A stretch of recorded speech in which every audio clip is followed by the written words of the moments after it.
Pada CES 2026 ini, AMD membuka keynote ya untuk CES 2026. Dan kira-kira di era seperti sekarang ini, apa aja sebetulnya yang baru dari AMD?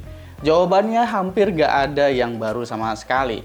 Ya, pada presentasi CES 2026 pada keynote-nya, itu memang banyak banget ngebahas soal AI. Bagaimana ekosistem dari AMD untuk di AI dan juga ROCm itu perkembangannya seperti apa. Dan kalau kita lihat-lihat di sini, AMD nggak cuma fokus untuk HPC dan juga data center aja. Karena mungkin mereka tahu kalau fokusnya itu mengarahnya ke HPC dan juga data center aja, itu pasti bakalan saingannya susah sekali dengan si Nvidia ya, terutama di bagian GPU-nya. Kalau di bagian CPU-nya sih mungkin AMD tentu akan bersaing cukup baik gitu. Tapi di sini AMD juga memfokuskan untuk AI-nya mereka itu untuk AI on device. Jadi mereka berpikir juga bahwa ROCm ini harus dibawa menjadi sebuah local AI yang bisa digunakan oleh semua orang tanpa menggunakan internet dan bahkan menggunakan mobile device seperti laptop misalnya.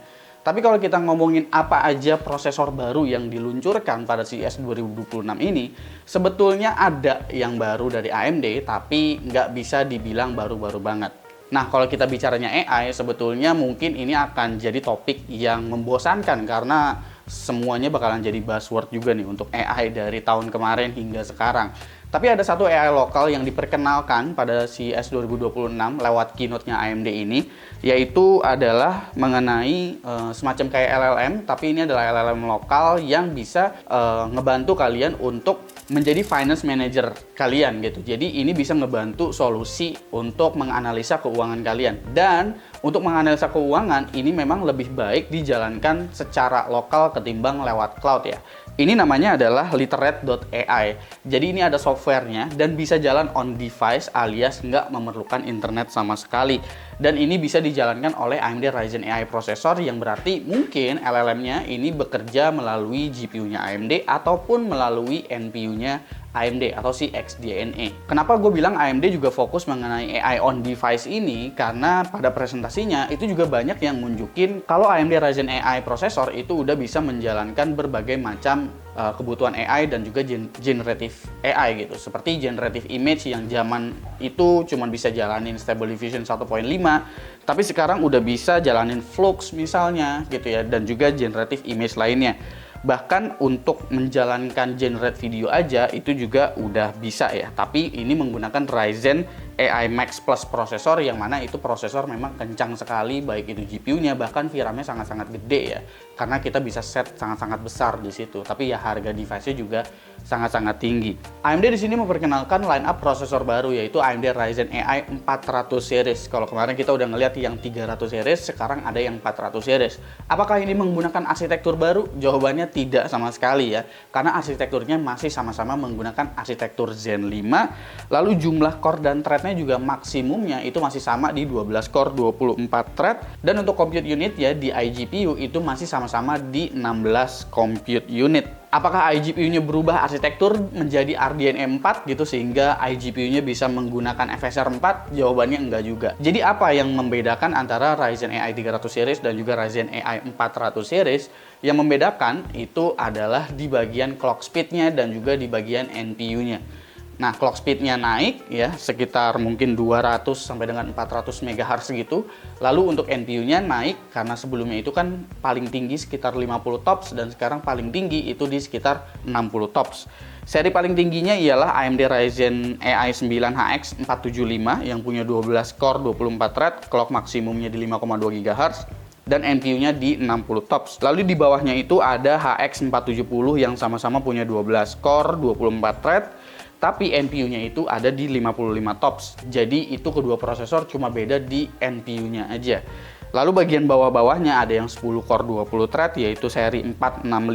NPU-nya masih sama-sama 50 TOPS. Jadi ini masih mirip-mirip seperti Ryzen AI 9395 yang kemarin kayaknya. Selebihnya yang bawah-bawahnya itu ya sekedar naik clock speed aja, NPU-nya nggak ada beda, iGPU-nya juga nggak ada beda. Ada beberapa line up refresh juga dari Ryzen AI Max Plus ini ya. Kalau sebelumnya kan cuma ada sekitar 2 atau 3 seri ya. Ada 39 Max Plus 395, habis itu ada yang 390 dan 385. Nah, ini makin rapat lagi nih dibikin sama AMD. Karena sekarang ada AMD Ryzen AI Max Plus 392 ya, bukan 390. Kan ada 390, habis itu naik dikit 392, atasnya lagi baru 395. Nah, ini yang ngebedain adalah dia punya 12 core, 24 thread, bukan 16 core.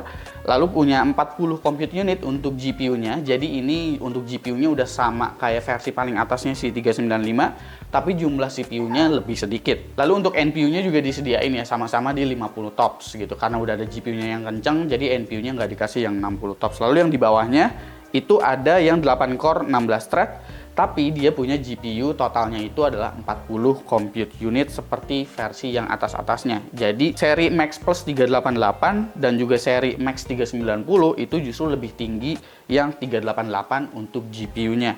Nah, itu dari segi prosesor mobile yang dikeluarkan oleh AMD yang baru-baru ya. Kalau di PC desktop ada nggak Bang? Nah, jawabannya ada sebetulnya. Cuma ada satu prosesor dan ini juga bukan arsitektur baru ya. Tapi ini juga ya bisa dibilang ini peremajaan dari sebuah prosesor X3D yang terakhir kita lihat, yaitu 9800 X3D. Jadi yang terbaru ini adalah prosesornya AMD Ryzen 7 9850 X3D. Bedanya apa? Ya clock speed aja. Kayaknya di sini AMD ya udah menemu ramuannya biar clock speednya jadi jalan lebih tinggi, tapi dengan power yang masih sama, arsitektur yang juga masih sama gitu. Clock speednya naik cukup jauh, sekitar 400 MHz, tapi L3 cache-nya, 3dV cache-nya, totalnya semuanya masih sama. TDP-nya juga masih sama-sama di 120 watt ya. Jadi kalaupun ada peningkatan performance, sebetulnya peningkatan performance-nya pasti nggak akan signifikan dari 9800 X3D. Tapi kalau kita bandingin performance gaming dengan prosesor lain, ya tentu ini akan menjadi prosesor gaming terkencang di dunia, mengalahkan 9800 X3D, sesuai dengan klaimnya AMD pada slide-nya mereka. Karena ya tentu 9800 X3D kan sekarang belum ada yang ngalahin juga ya. Selebihnya untuk Radeon itu ada pengumuman apa? Apakah ada pengumuman-pengumuman penting dari Radeon selain soal ROCm dan juga ekosistem AI-nya di industri ini? Kalau di gaming jawabannya sebetulnya hampir nggak ada, karena ya AMD cuma nge-refresh balik aja mengenai FSR 4 dan juga FSR Redstone yang kemarin memang sebetulnya udah diluncurkan ya. Jadi FSR Redstone itu ialah selain soal FSR 4 yang upscaling, abis itu frame generation dengan AI, abis itu ada tambahan juga ray regeneration, yang mana itu juga sebetulnya udah dilakukan oleh Nvidia sejak di DLSS 2 dan juga di DLSS 3 kali. Jadi ya AMD di sini mencoba memperkenalkan itu kalau mereka juga udah punya gitu. Dan belum ada pengumuman kalau FSR 4 ini bisa digunakan oleh arsitektur sebelumnya RDNA 3 dan juga RDNA 2, kecuali mungkin melakukan modding gitu. Oke, kurang lebih segitu ya untuk CES 2026 dari AMD. Nanti mungkin untuk berita-berita lainnya dari CES 2026 mungkin gua akan rangkum lewat Gaptek News aja ya. Karena ya untuk keynote ini yang gue lihat sih cuma AMD aja nih yang ngebikin keynote khusus gitu. Selebihnya untuk produk-produk biasanya hanya melempar press release dan juga ngebikin booth di sana. Karena kebetulan gue nggak ada di Las Vegas, maka liputan gue hanya secara online aja.